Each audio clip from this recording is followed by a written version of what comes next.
of 2019, we picked our most anticipated games for 2020. And given that we're about halfway through the year, we thought it best to update you, the lovely Rock Paper Shotgun viewer, on all the new delights coming to PC in the coming months. But rather than double dip on Cyberpunk 2077 and the like, you can hear our thoughts on that in the original video. We've picked 20 new PC games that we're banking on being standouts in 2020. If we miss your favourite, please leave a comment below, and while you're here, subscribe and ring the bell so you'll be among the first to see all of our videos that cover these games. Now, without any further ado, let's have a look at what's launching in the second half of this year.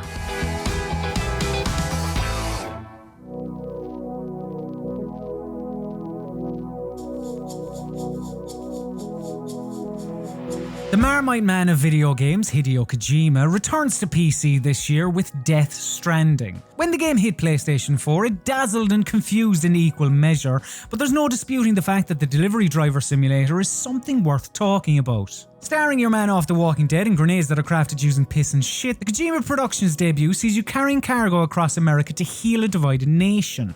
A nation full of people, I hope, that are in when I ring the doorbell, because I can't be arsed going back to the depot with this load. While his games aren't for everyone, they are memorable, and this is no exception. Its asynchronous multiplayer that urges you to roll up your sleeves and help restore this world to greatness is a particular highlight. Plus, it's dead pretty in fairness.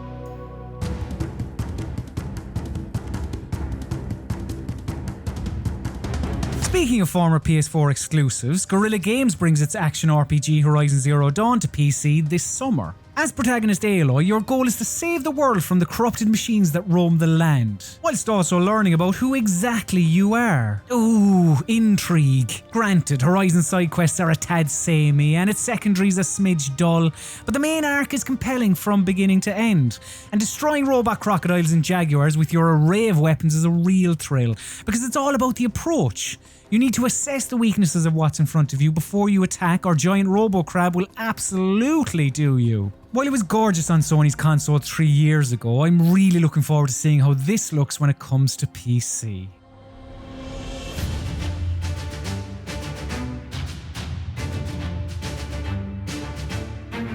There really is no questioning Miyazaki's influence on Mortal Shell, but plonking this game on the ever-growing Souls-like pile and walking away would be doing it a massive disservice. While it has plenty of the heavy combat seen in From Software series, Mortal Shell is also reminiscent of Mega Man. You don't get powers off the big bads you kill, but you can acquire the skills of fallen soldiers that you come across throughout the game. All you have to do is wear their skin, like a sort of heroic Leatherface. It looks unforgiving, sick, twisted, and we can't wait to get our hands on it.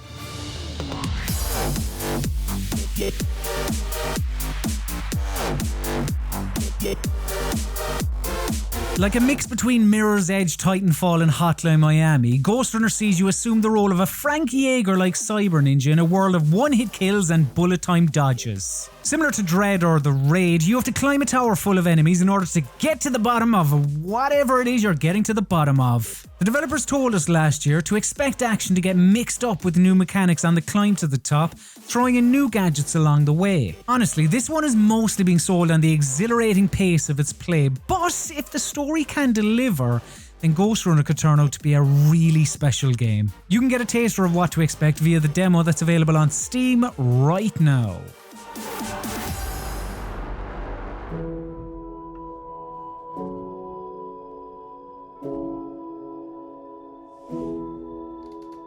Finally, beloved spaceflight simulation game Kerbal Space Program is getting a sequel. Now, if you found the first one impenetrable, but you'd still like to have a go off this one, rest easy in the knowledge that the tutorial is said to be a big improvement on the original game. Don't fret, experienced explorers, KSP2 doesn't just cater to novices. This time around, you'll be able to build entire colonies, go beyond the Kerbal system thanks to interstellar travel, and build rockets with your friends in multiplayer. I don't know about you, but I personally can't wait to blame my friends for my shoddy building skills.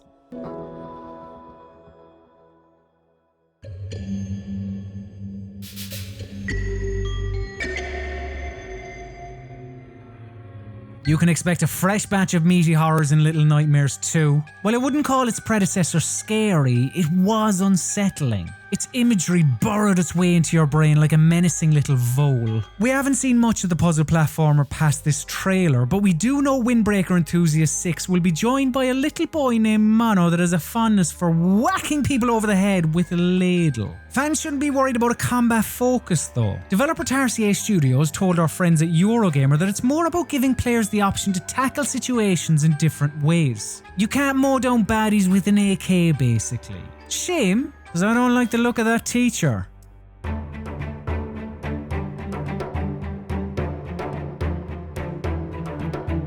Chivalry 2 is the sequeliest of sequels. Chivalry Medieval Warfare had you get up in the faces of your adversaries. Chivalry 2 allows you to perform drive-bys on horseback. The original featured fights of up to 32 players, while Chivalry 2's battlefields will be populated by 64. The first game brought sword fighting to first-person multiplayer. Do I need to mention the thing about horses again? Torn Banner Studios' upcoming effort looks like a refinement of the limb-chopping slapstick fun of 8 years ago, and there's very little wrong with that. Big question is, how will it hold up against Mordhau? Chivalry is a prettier game for sure, but we need to go hands-on and start chopping hands off for ourselves to discover the nuanced differences.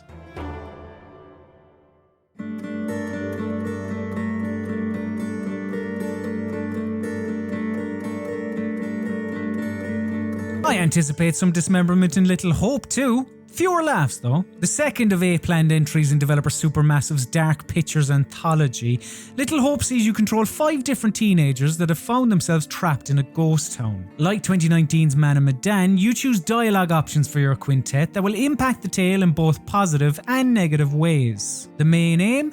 Get out alive with all teens intact. Last year's game failed to live up to the expectations that the studio set with 2015's wonderfully schlocky Until Dawn, but my fingers are crossed. I'm hoping for great thing. I'm sorry.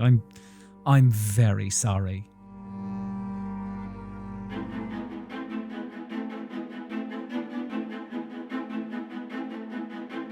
Fans have been waiting 20 long years for a sequel to Shadows, and thankfully they won't have to wait much longer as Baldur's Gate 3 enters early access on PC at some point this year. While the combat system ditches real-time with pause for turn-based strategy with more than a hint of Larian Studios' Divinity Original Sin 2, it folds in the Dungeons & Dragons 5th edition rulebook in some really fun ways, with some great-looking stealth play promising to finally do rogues justice. I could drone on and on about character customization, death, companions, and everything in between, but you're better off checking out our Matthew's extensive preview coverage of the game right here on Rock Paper Shotgun. The boy's gone deep on the D&D CRPG, so be sure to give his videos a watch.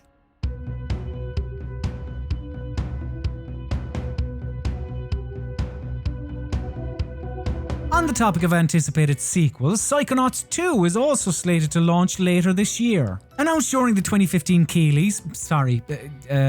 Game Awards, Double Fine's third-person platformer sees protagonist Raz return, and now he's a full-blown Psychonaut. The boyhood dream has come true. Well, sort of. The psychic spy organisation he's wanted to join since he was a lad is in a spot of bother, and it's up to him to save it. As well as your classic psi abilities, Raz gains new powers to battle demons in the minds of a whole host of new characters. Will anything rival the weirdness of the original's dreaded meat circus? Fleshy big top or not, Psychonauts 2 has a lot to live up to, but from what we've seen so far, it's shaping up nicely.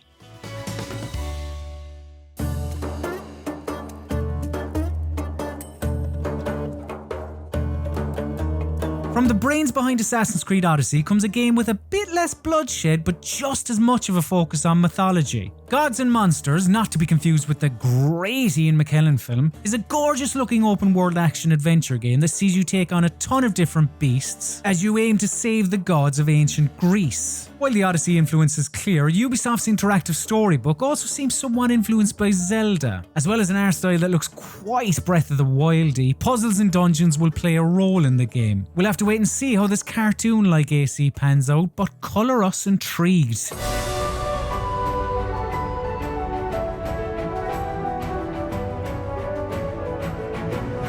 After Egypt and Greece, Assassin's Creed Valhalla offers the culture shock of shifting action to miserable Britain. Yep, Valhalla sees you play as Ivor, a Viking warrior that's looking to take on the Anglo-Saxons on their home turf in 873 AD. Granted, that's your basic summary, but my Ivor may be different to yours. On top of being able to choose your gender, dialogue options will once again be present, allowing you to shape your character as well as the world around you. What you say will likely have an impact on who you smooch too, as romance options have also been confirmed. Honestly, there's so much to the game that it's hard to fit it into a few words. Rest assured, we'll have more Valhalla content than you can shake a Mjolnir at later in the year.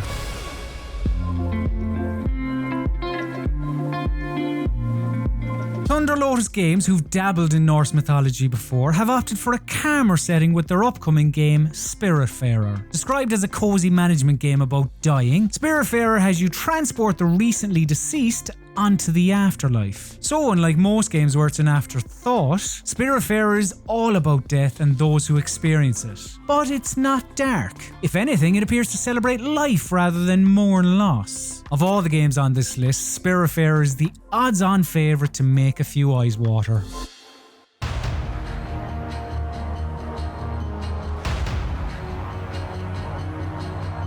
Publishers don't gamble on expensive new ideas. It makes more financial sense to try and stick a superhero in it. And while Square Enix are doing that in the Avengers, they apologise for that lack of spine with Outriders. The next game from People Can Fly mightn't have the most exciting of names, but its premise intrigues. An RPG shooter like a Destiny or Anthem, but made by the people who built the fabulous guns of Bulletstorm. Sign me up.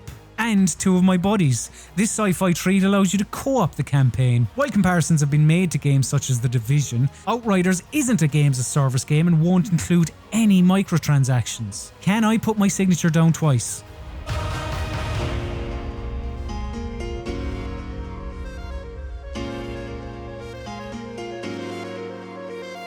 One of my favourite trends in recent years has to be racing games with story modes. Even when they're awful, see 2015's Need for Speed, they often have a certain charm about them. Codemasters is coming strong with the career mode for Dirt 5 though, as they've drafted in Nolan North and Troy Baker to lead their voice cast. Not too shabby. On the track, you can expect the quality off-road racing the series is known for. Taking inspiration from Forza Horizon, Dirt 5 will feature changing seasons, which means a course can play very differently given the time of the year. From the trailer, we know events will be taking place in New York, Brazil, China and Norway, and more will no doubt be revealed as we get closer to launch.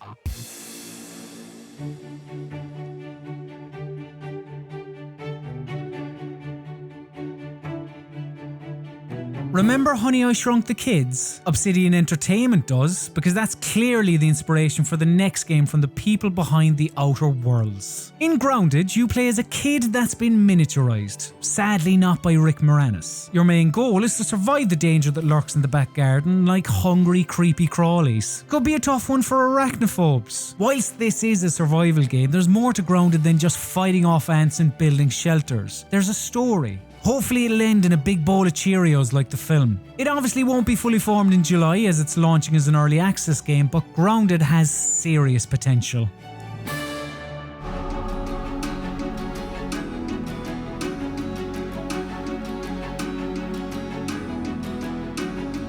This year will see the grand strategy RPG hybrid Crusader Kings return with the third installment in the series. In CK3, you play as the head of a dynasty that rules over a group of people. You can be a bastard, you can be nice, it's up to you. Once you pop your clogs, you then assume control of that character's heir, and the cycle begins anew. Unlike other games of this ilk, Crusader Kings places more emphasis on the role-playing aspect, meaning you have to consider how your actions could affect your current relationships as well as future ones. This sure is a beefster, but it looks set to please fans when it comes out later this year.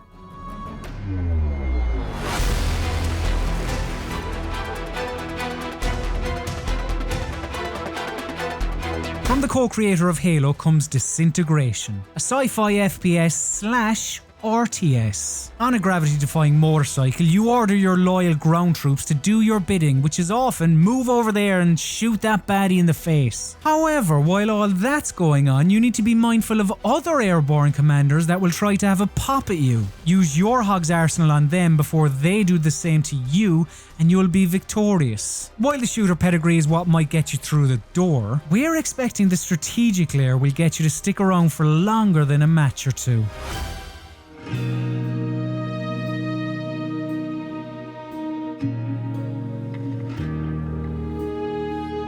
Sable is sure to be an indie darling. Its Studio Ghibli-inspired art style has wowed many convention goers over the last couple of years. I mean, just look at it. There's an undeniable resemblance to that game company's Journey with its sun-kissed desert that you zoom along, but Sable doesn't have a traditional beginning, middle and end. The journey in this case is dictated by where you go and what you interact with. I'm a sucker for a combat-free, puzzle-full experience like the one that Sable guarantees, so I cannot wait to get my hands on this.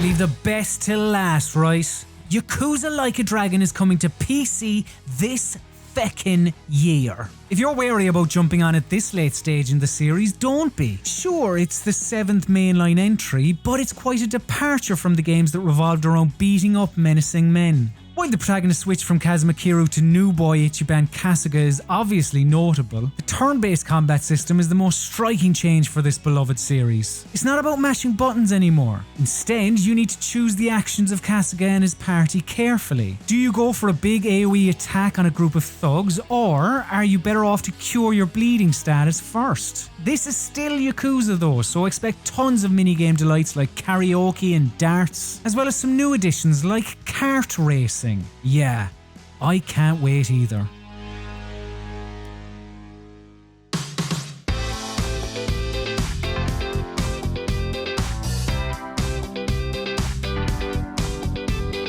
Getting this down to 20 games was quite difficult. It's a good thing we've got that earlier list of another 20 that you should watch right now.